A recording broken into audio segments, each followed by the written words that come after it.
भारत में अगर कोई व्यक्ति 10 रुपए में रोटी खरीदता है तो शायद उसे अंदाज़ा भी नहीं होगा कि पड़ोसी देश पाकिस्तान में यही रोटी कई जगह 30 रुपए तक पहुंच चुकी है। गैस इतनी महंगी हो गई है कि तंदूर चलाना मुश्किल हो रहा है। बिजली के बिल लोगों की कमर तोड़ रहे हैं और महंगाई ने आम आदमी की थाली तक को प्रभावित कर दिया है। हाल ही में भारत और पाकिस्तान के एलपीजी सिलेंडर की कीमतों की तुलना सामने आई, जिसके बाद एक बार फिर सवाल उठने लगा है कि आखिर दोनों देशों की अर्थव्यवस्था में ऐसा क्या अंतर है कि भारत में एलपीजी की कीमतें बढ़ने के बावजूद स्थिति नियंत्रण में दिखाई देती हैं, जबकि पाकिस्तान में गैस और रोटी दोनों आम लोगों की पहुंच से बहुत दूर होती जा रही हैं।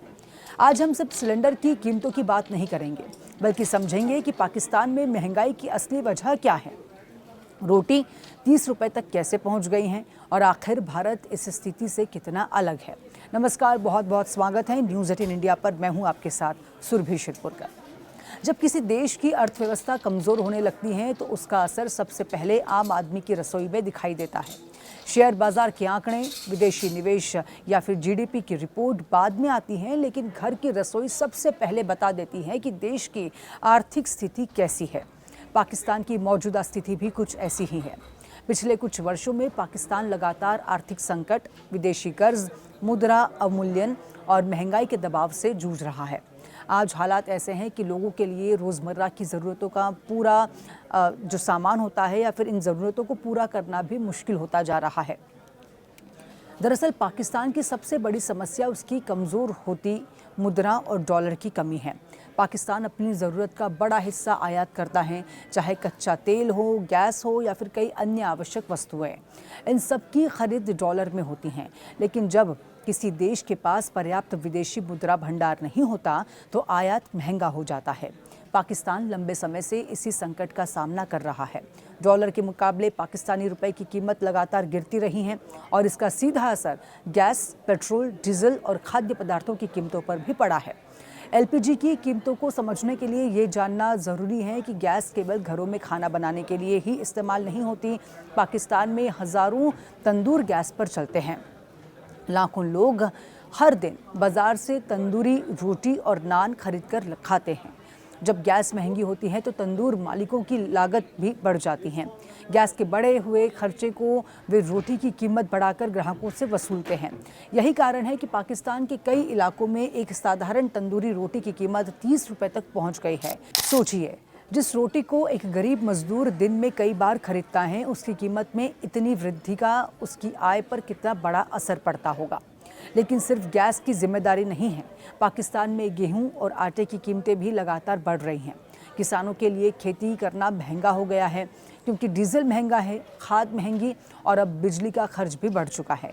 इसके बाद जब गेहूं मंडी तक पहुंचता है तो परिवहन लागत भी जुड़ जाती है, फिर आटा मिलों का खर्च और उसके बाद तंदूर तक पहुंचने का खर्च। इस पूरी प्रक्रिया में हर स्तर पर लागत भी बढ़ रही है और आखिरकार उसका बोझ आम उपभोक्ता पर भी पड़ रहा है। यही वजह है कि पाकिस्तान में रोटी जैसी बुनियादी चीज़ भी महंगाई का प्रतीक बन गई है। अब सवाल यह है कि आखिर पाकिस्तान इस स्थिति तक पहुंचा कैसे? इसका जवाब उसके आर्थिक ढांचे में छिपा है। पाकिस्तान पिछले कई दशकों से विदेशी कर्ज पर काफ़ी निर्भर रहा है। जब भी आर्थिक संकट बढ़ा, उसे अंतर्राष्ट्रीय मुद्रा कोष यानी कि आईएमएफ के पास जाना पड़ा। आईएमएफ आर्थिक सहायता को देता है, लेकिन इसके बदले कई शर्त भी रखता है। इनमें सब्सिडी कम करना, ऊर्जा की कीमतें बाजार के अनुसार तय करना और सरकारी खर्चों में कटौती करना शामिल होता है।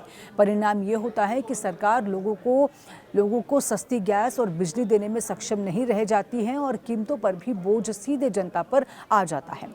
यहीं पर भारत और पाकिस्तान की स्थिति अलग अलग दिखाई देती है। भारत भी अपनी ज़रूरत का बड़ा हिस्सा आयात करता है और भारत भी अंतर्राष्ट्रीय बाजार में तेल और गैस की कीमतों से प्रभावित होता है। लेकिन भारत की अर्थव्यवस्था का आकार पाकिस्तान की तुलना में कई गुना बड़ा है।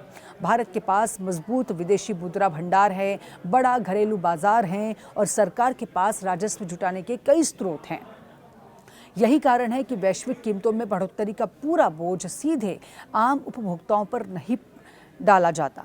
कई बार सरकार टैक्स में बदलाव, सब्सिडी या फिर अन्य उपायों के जरिए प्रभाव को कम करने की कोशिश करती है।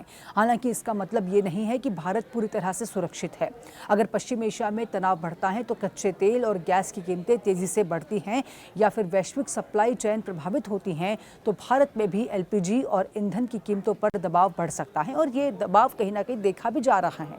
लेकिन फिलहाल भारत की आर्थिक स्थिति और विदेशी मुद्रा भंडार पाकिस्तान की तुलना में कहीं अधिक मजबूत माने जाते हैं और इसीलिए झटकों को संभालने की क्षमता भी भारत में अधिक है।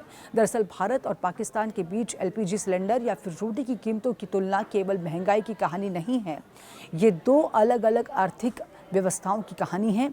एक तरफ वो देश है जो आर्थिक चुनौतियों के बावजूद अपनी विकास दर बनाए रखने की कोशिश कर रहा है, तो दूसरी तरफ वो देश है जो कर्ज, मुद्रा संकट और महंगाई के दुष्कर्म से बाहर निकलने के लिए संघर्ष कर रहा है। आज पाकिस्तान में रोटी का 30 रुपए तक पहुंचना केवल एक कीमत नहीं है, ये उस आर्थिक संकट का प्रतीक है जो धीरे धीरे आम लोगों की जिंदगी को प्रभावित कर रहा है। और यही कारण है कि जब हम एलपीजी सिलेंडर और रोटी की कीमतों की बात करते हैं तो वास्तव में हम किसी देश की आर्थिक सेहत, उसकी नीतियों और उसके नागरिकों की जीवन गुणवत्ता की बात कर रहे होते हैं।